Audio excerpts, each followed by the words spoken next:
جی S P R نے بانی P T I کو ذہنی مریض قرار دے دیا۔ نیوز کانفرنس میں بیانیہ اڑا کر رکھ دیا، کہا کہ تم ہو کون، تمہاری یہ کیا سوچ ہے، تم کس کی زبان بول رہے ہو، تم سمجھتے کیا ہو اپنے آپ کو، یہ سمجھتا ہے میں نہیں تو کچھ نہیں۔ اس کے منفی بیانی کے خاتمہ وقت کی ضرورت ہے۔ ایک شخص اپنی ذات کا قیدی ہے، خواہشات ریاست پاکستان سے بڑھ کر ہیں۔ یہ سمجھتا ہے کہ جو یہ کہہ رہا ہے وہ ٹھیک ہے، یہ سمجھتا ہے کہ اگر اقتدار میں نہیں تو آمریت ہے۔ تم سب کو بار بار بے وقوف نہیں بنا سکتے، آپ کی شعبدہ بازیوں کا وقت ختم ہو چکا۔ ایک شخص کا بیانیہ ریاست اور فوج کے خلاف ہے۔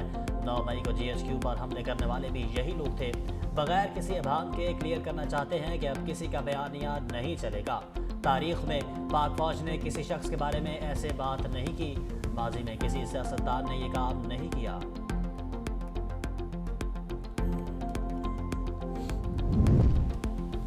اس کا باپ بھی فوج اور عوام میں دراڑ نہیں ڈال سکتا۔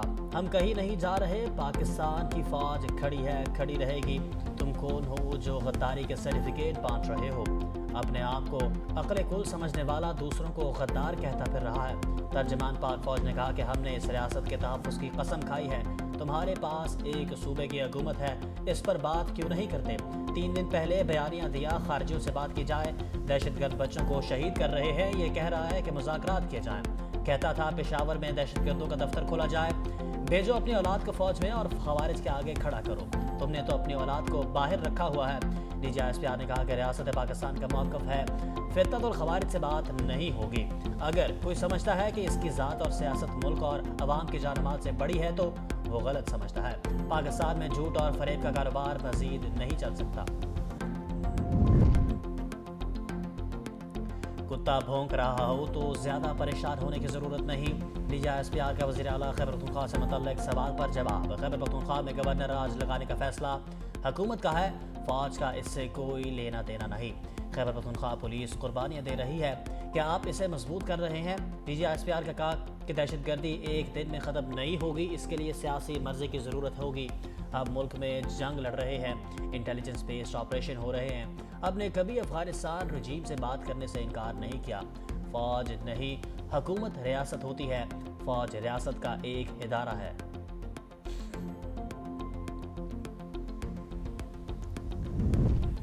بھارتی میڈیا پاک فوج کے خلاف پی ٹی آئی کی زبان بنا ہوا ہے۔ بھارتی میڈیا مخصوص ٹولے کا سب سے بڑا سہولت کار ہے، یہ ایک ٹیرر کرائم ہے، ٹیرر کرائم نیکسس ہے۔ ذہنی مریض اپنے اکاؤنٹ سے پہلے بیانیہ بناتا ہے، پھر بے نامی اور را کے اکاؤنٹس اس بیانیوں کو پھیلاتے ہیں۔ نورین نیازی ملک و قوم کے خلاف انٹرویو دیتی ہیں، سہیل آفریدی کی پریس کانفرنس بھارتی میڈیا دکھاتا ہے۔ D G S P R نے کہا کہ یہ کون سا آئین و قانون ہے جس کے تحت آپ ایک مجرم سے ملتے ہیں؟ کسی کو پاکستان کی سالمیت اور دفاع کے خلاف اظہار رائے کی اجازت نہیں دیں گے۔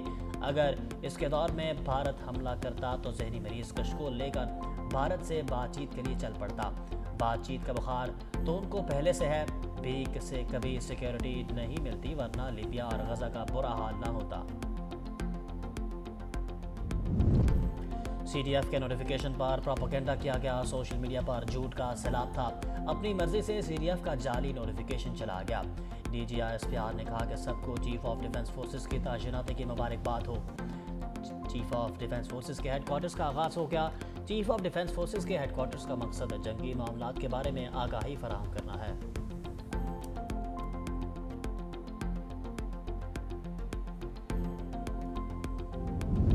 قوم کو اپنی بہادر فوج اور آپ کی قیادت پر ناز ہے، وزیر دفاع خواجہ آصف کا ایکس پر بیان۔ کہا کہ اللہ کی رحمت و فضل و کرم سے جن فاتحین نے قوم و ملک کو تاریخ ساز فتح سے نوازا، آج قوم ان کا اور ان کی کمانڈ میں لاکھوں وطن کے محافظوں کی لاسوال خدمت کے اعتراف میں سپہ سالاروں کو اعزاز سے نواز رہی ہے۔ فیلڈ مارشل آصف منیر اور air chief marshal Zaheer Ahmed Babar کو مبارک ہو۔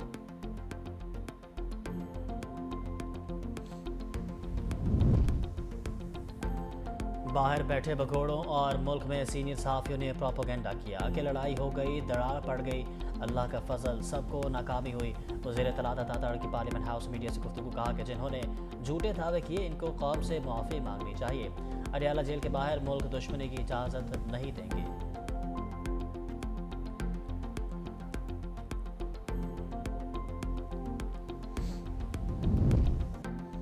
کہا تھا ریاست ملک دشمنوں کو خوب جواب دے گی۔ ریاست نے واضح طور پر بتایا کہ جو بھی دشمن کا بیانیہ لے کر چل رہا ہے وہ غداری کے زمرے میں ہے۔ سینئر سینیٹر فیصل فوڈا کا ایکس پر پیغام لکھا کہ جب تک میرا سیاسی باپ تھا، وزیر اعظم تھا، اب بن باپ کے لاوارثوں اور سڑک چھاپ کا باپ جیل میں ہے اور غداری کے زمرے میں آ گیا۔ سیدھی اور آسان زبان میں ریاست نے دشمن، دہشت گرد اور ملک کو عدم استحکام پہنچانے والوں کو غدار ڈکلیئر کر دیا۔ افغان حکومت یقین دہانی کرائے کہ دہشت گرد پاکستان میں داخل نہیں ہوں گے۔ جب تک ٹھوس یقین دہانی نہ مل جائے سرحد بند رہے گی۔ ترجمان دفتر خارجہ طاہر اندرابی نے کہا کہ مسئلہ صرف ٹی ٹی پی یا ٹی ٹی اے کا نہیں، افغان شہری بھی پاکستان میں سنگین جرائم میں ملوث رہے۔ سرحد کی بندش کے تناظر کو اسی حقیقت میں سمجھا جائے، پاکستان کا افغانستان کے عوام سے کسی قسم کا اختلاف نہیں۔ افغان عوام کے لیے امدادی راہداری میں پاکستان ہمیشہ مثبت رہا۔ پاکستان نے افغانستان کے لیے امدادی سامان پاکستان کے راستے بھیجنے کی اجازت دی۔ 3 مراحل میں خوراک، ادویات اور دیگر ضروری اشیاء بھجوائی جائیں گی۔ سعودی عرب میں پاک افغان ملاقات کا میڈیا رپورٹ سے پتہ چلا، مذاکرات سے متعلق ہمیں کچھ علم نہیں۔ وزیر اعظم شہباز شریف کا ملیشین ہم منصب سے ٹیلی فونک رابطہ، سمندری طوفان اور سیلاب سے تباہی پر اظہار افسوس۔ وزیر اعظم شہباز شریف کے جاں بحق افراد کے لیے دعا، زخمیوں اور بے گھر متاثرین سے اظہار ہمدردی۔ پاکستان کی امدادی ریسکیو کارروائیوں میں ہر ممکن تعاون کی پیشکش۔ وزیر اعظم شہباز شریف نے کہا کہ ملیشین حکومت کو جس نوعیت کی مدد درکار ہو پاکستان فراہم کرے گا۔ ملیشین وزیر اعظم انوار ابراہیم کا اظہار تشکر، کہا کہ پاکستان کی جانب سے روابط اور ہمدردی دونوں ممالک کے درمیان قریبی برادرانہ تعلقات کا ثبوت ہے۔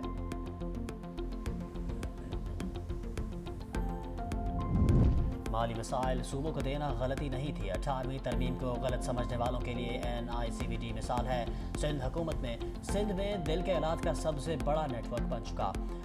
NICVD دل کے علاج کا دنیا میں سب سے بڑا نیٹ ورک ہے۔ ہسپتالوں میں صحت کی سہولتیں بڑھا رہے ہیں۔ کراچی کے ہر ضلع میں چیسٹ پین یونٹ کھل رہے ہیں۔ چیئرمین پیپلز پارٹی بلال بھٹو کا تقریب سے خطاب، کہا کہ پیپلز پارٹی نے منشور کے مطابق مفت طبی سہولیات پہنچانے کی کوشش کی۔ حیدرآباد، لاڑکانہ سمیت کئی شہروں میں NICVD موجود ہیں۔ سائبر نائف کا مہنگا ترین علاج کراچی میں مفت ہوتا ہے۔ وزیر اعلیٰ سندھ مراد علی شاہ نے کہا کہ پورے پاکستان سے لوگ اب کراچی آتے ہیں، یہاں روزگار کے مواقع بہت زیادہ ہیں۔ 18ویں ترمیم کے بعد یہ ہسپتال صوبائی حکومت کو ملے۔ جناح NICVD اور NICH کا بجٹ 11 ملین تھا، آج ان تینوں ہسپتالوں کا بجٹ 40 ارب ہو چکا ہے۔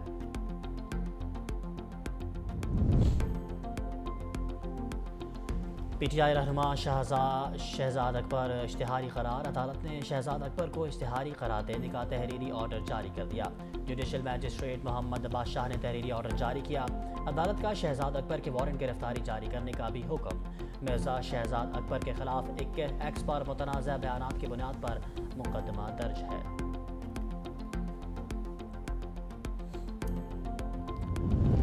جعلی دستاویزات اور ایجنٹ مافیا کے خلاف شکنجہ سخت کرنے کا فیصلہ۔ وفاقی وزیر داخلہ محسن نقوی اور وفاقی وزیر اوورسیز پاکستانی سالک حسین کی زیر صدارت اجلاس۔ پروٹیکٹر کے نظام کو فول پروف بنانے اور امیگریشن اصلاحات متعارف کرانے کا فیصلہ۔ جنوری سے اسلام آباد میں AI بیسڈ امیگریشن ایپ کا پائلٹ پروجیکٹ شروع ہوگا۔ جعلی ویزوں کے خلاف زیرو ٹالرنس ڈیپورٹ افراد کے پاسپورٹ منسوخی کے بعد دوبارہ ویزے نہ ملنے کو یقینی بنایا جائے گا۔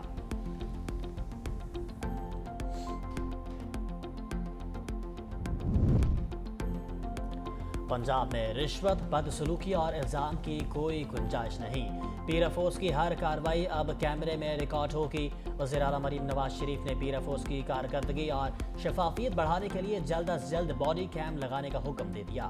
وزیر اعلیٰ مریم نواز شریف کی زیر صدارت اجلاس، پیر افروز کی کارکردگی، نگرانی اور اصلاحات پر مکمل بریفنگ۔ مریم نواز نے کہا کہ پیرا اچھا کام کر رہی ہے، عوام میں نیک نامی کمانے کے لیے نتائج پر توجہ دی جائے۔ قانون ضرور نافذ کیا جائے مگر عوام کے ساتھ رویہ درست ہونا چاہیے۔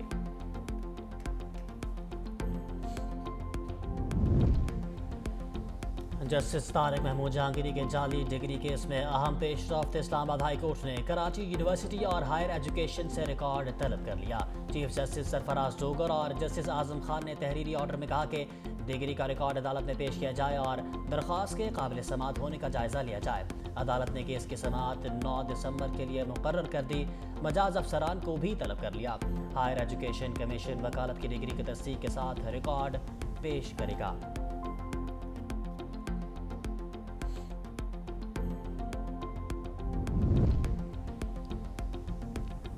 وزیر اعلیٰ سندھ مراد علی شاہ کی صدارت میں پبلک پرائیویٹ پارٹنرشپ بورڈ کا 49واں اجلاس میں گوٹکی کندکوٹ پل منصوبے کا جائزہ لیا۔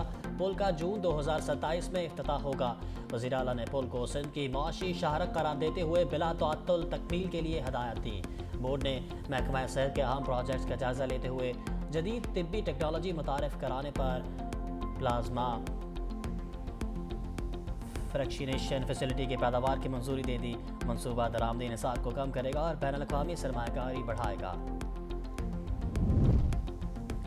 محکمہ موسمیات کی پنجاب کے بیشتر اضلاع میں ہلکی پھلکی بارشوں اور پہاڑی علاقوں میں برف باری کی پیش گوئی۔ پی ڈی ایم نے پنجاب کے مطابق مری، گلیات اور دیگر پہاڑی علاقوں میں برف باری کے امکانات، میدانی اضلاع میں دھند و اسموگز برقرار رہنے کا خدشہ، ممکنہ بارش سے اسموگ میں کمی کے امکانات، شہریوں کو ماسک کے استعمال اور غیر ضروری باہر نہ نکلنے کی ہدایت۔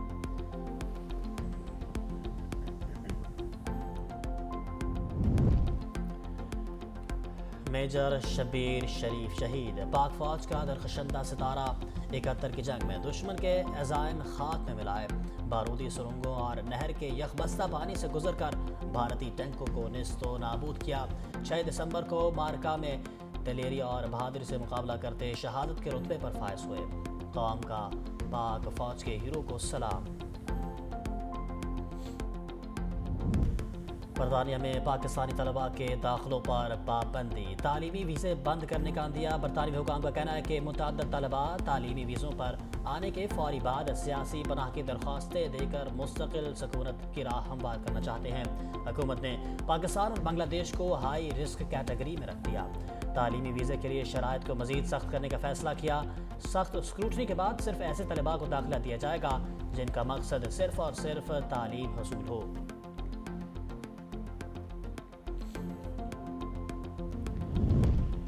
غزہ میں جنگ بندی کے باوجود اسرائیل کا اپنے دفاعی بجٹ میں بڑا اضافہ، 2026 کے لیے $34 ارب کا بجٹ مختص کر دیا۔ اسرائیلی وزارت خزانہ کے مطابق اس اضافے کا مقصد فوج کی ضروریات پوری کرنا اور ریزرو فوجیوں پر پڑنے والا دباؤ کم کرنا ہے۔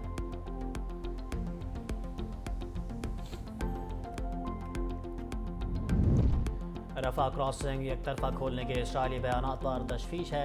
پاکستان سمیت 8 مسلم ممالک کے وزرائے خارجہ کا مشترکہ اعلامیہ۔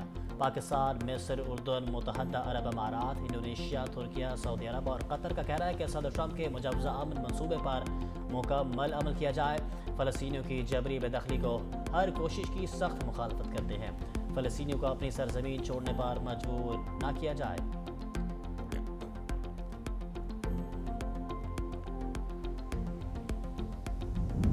اور کراچی میں گھریلو جھگڑے نے گھر اجاڑ دیا۔ گزری نورانی مسجد کے قریب گھر میں جھگڑے کے دوران شوہر نے بیوی اور بیٹی پر چھریوں کے وار کیے۔ 45 سالہ کلثوم موقع پر دم توڑ گئیں۔ شدید زخمی ہونے والی 12 سالہ بچی ہسپتال منتقلی کے دوران جان کی بازی ہار گئی۔ پولیس نے ملزم کو گرفتار کر کے تفتیش کے لیے تھانے منتقل کر دیا۔